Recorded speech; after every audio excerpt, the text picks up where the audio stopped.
क्योंकि ना वो लॉन्ग रिकॉर्डिंग फिर मैं आप लोगों को भेज नहीं पाती। तो कहते हैं कि उन्होंने मतलब मुझे पता चल गया था कि कुछ तंत्र हुआ है और कुछ चीजों को यहाँ पर भेजा गया है। तो मैंने और गुरुजी ने यहाँ की क्लीनिंग करी थी। अब क्लीनिंग करने से क्या हुआ कि उन चीजों को हमने घर से बाहर निकाल दिया। अब घर के बाहर वो हैं, और जब तक वो घर के अंदर थे तब तक उन्हें पूरा भोजन प्राप्त हो रहा था। कैसे भोजन प्राप्त हो रहा था, आप लोग ये सुन के हैरान होंगे। मैं उनको भोजन नहीं दे रही थी, क्योंकि वो तो गंदी और भटकी हुई और किसी की काबू की हुई आत्माएं थी, उन्हें मैं भोजन क्यों दूंगी। ठीक है। होता ये था कि मैं अपने घर में जैसे एक पितरों का स्थान बनाया हुआ है, वहां पर रोज मेरा एक पानी, एक दिया और कुछ खाने के पदार्थ जो मैं वहां पर ऑफर करती हूँ पितरों को। तो वो क्या करते थे, जो ये यहाँ पे भटकी हुई आत्माएं जिनको यहाँ भेजा गया था मुझे खराब करने के लिए, मुझे परेशान करने के लिए, वो लोग क्या करते थे, वो मुझे तो परेशान नहीं कर रहे थे, क्यों? क्योंकि उनको लग रहा था कि यहाँ उनको रोज खाना मिल रहा है। तो वो क्या करते थे कि पितरों का खाना खा जाते थे। अब यहाँ पर आप ये प्रश्न मत करना, आप लोग मेरे से बहुत सालों से जुड़े हुए हो, कि खाना कैसे खाते हैं। ये आपको भी पता है कि जो इनके पास जो हमारे तीन पदार्थ नहीं होते हैं, प्रेत आत्माओं के पास, भगवान के पास एक पदार्थ नहीं होता है, मतलब एक जिसको भूत बोलते हैं वो नहीं होता है। और हम लोगों का शरीर पांच भूतों से बना हुआ है। तो उनको जो भूत चाहिए होता है, खाना चाहिए होता है प्रेत आत्माओं को, वो खाते हैं कैसे, जैसे भगवान खाते हैं ना। हम जब भगवान को कोई भी भोग देते हैं, भोग लगाते हैं, तो वो प्लेट में एज इट इज पड़ा रहता है। घंटे बाद हम उसे उठाते हैं और हम खुद कंज्यूम करते हैं। और लेकिन हमारे मन के अंदर क्या होता है कि भगवान ने उस भोग को ग्रहण कर लिया, वो प्रसाद बन गया है।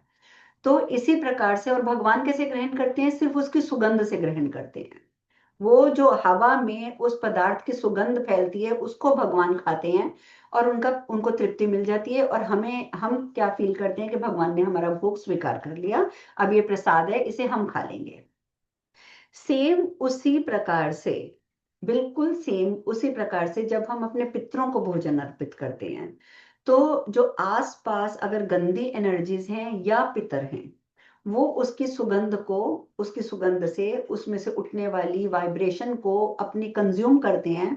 और उसके बाद वो जो भोजन होता है वो वहीं का वहीं पड़ा रह जाता है।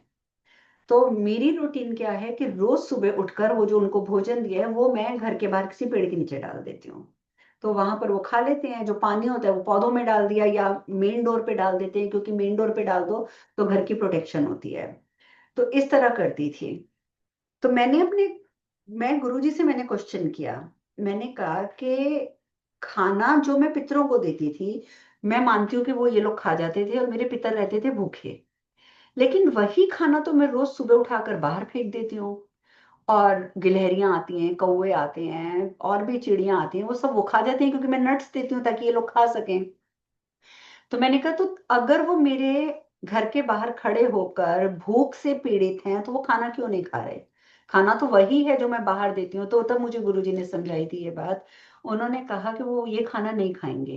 कहते हैं चाहे वो भटकी हुई आत्माएं हैं, चाहे वो किसी की कंट्रोल्ड आत्माएं हैं जो आपको बर्बाद करने के लिए भेजी गई थी, कहते हैं लेकिन उनकी भी एक सेल्फ रिस्पेक्ट होती है। कहते हैं कि जैसे हम इंसान हैं, हम खाना एक प्लेट में लेते हैं, खाना खाते हैं, जो बच जाता है खाना हमारा जूठा, वो हम जाके किसी पेड़ के नीचे डाल देते हैं, तो कोई कुत्ता, कोई बिल्ली, कोई भी जानवर आता है, कौवा, कोई भी आता है, वो उसको खा के चला जाता है। तो वो लोग जो हम, जो बिल्कुल जो जानवर और पक्षी होते हैं वो बिल्कुल निम्न योनि के आते हैं, तो वो लोग तो खा लेते हैं। ठीक है। लेकिन ये जो प्रेत जो हमारे आसपास घूम रहे हैं, ये हमारा जूठा भोजन ग्रहण नहीं करते हैं, हमारा भी जूठा भोजन ग्रहण नहीं करते। और जो मैं पितरों का भोजन, एक तो जूठा, ऊपर से मैंने उसको उठा के जमीन पर रख दिया, प्लेट में नहीं, जमीन पर रख दिया, वो खाना नहीं खाए। तो अब वो बाहर से, अब हमारा घर बंधा हुआ है तो हमारे घर में तो वो आ नहीं सकते। मैं बाहर जाती हूँ, मेरे पास आके खड़े हो जाते हैं, लेकिन मेरे साथ वो मेरे घर के अंदर नहीं आ पाते। तो वो रोज वहां पर आकर ढेर लगा के खड़े हो जाते हैं कि खाना। तो मुझे बुरा लगा, मैंने कहा गुरुजी ये तो बहुत बड़ा, मैं गुनाह नहीं कर रही कि अगर वो मुझसे खाना मांग रहे हैं मैं उनको खाना नहीं दे रही। कहते हैं नहीं, कहते हैं ये भटकी हुई आत्माएं, कहते हैं तुम्हारे पितर भी, आपको मैं ये भी चीज बता दूं, हमारे पितर भी बहुत जल्दी क्रोधित होते हैं। अगर आप उनको रोज खाना देते हो, आप उनको पितरों को खाना देना बंद कर दो, आपका कुछ ना कुछ बुरा हो जाएगा।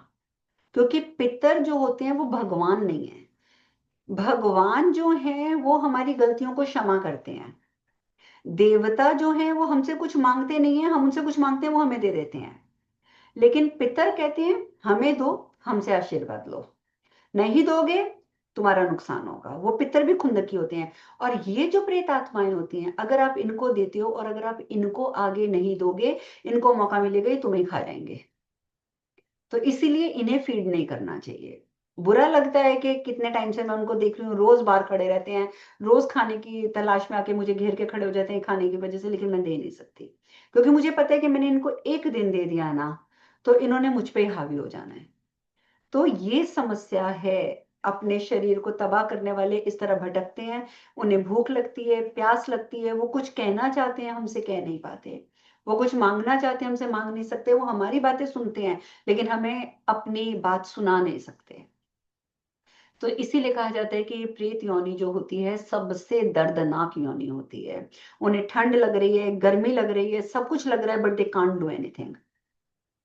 तो इसीलिए इस योनि में अगर चाहता है कोई इंसान कि वो ना जाए, तो उसके लिए सबसे सबसे सबसे अच्छी ऑप्शन होती है कि कुछ भी वो कर ले, कुछ भी कर ले, लेकिन वो किसी भी तरीके से आत्महत्या ना करे, प्रेत योनि में ना जाए। क्लियर हुई ये बातें?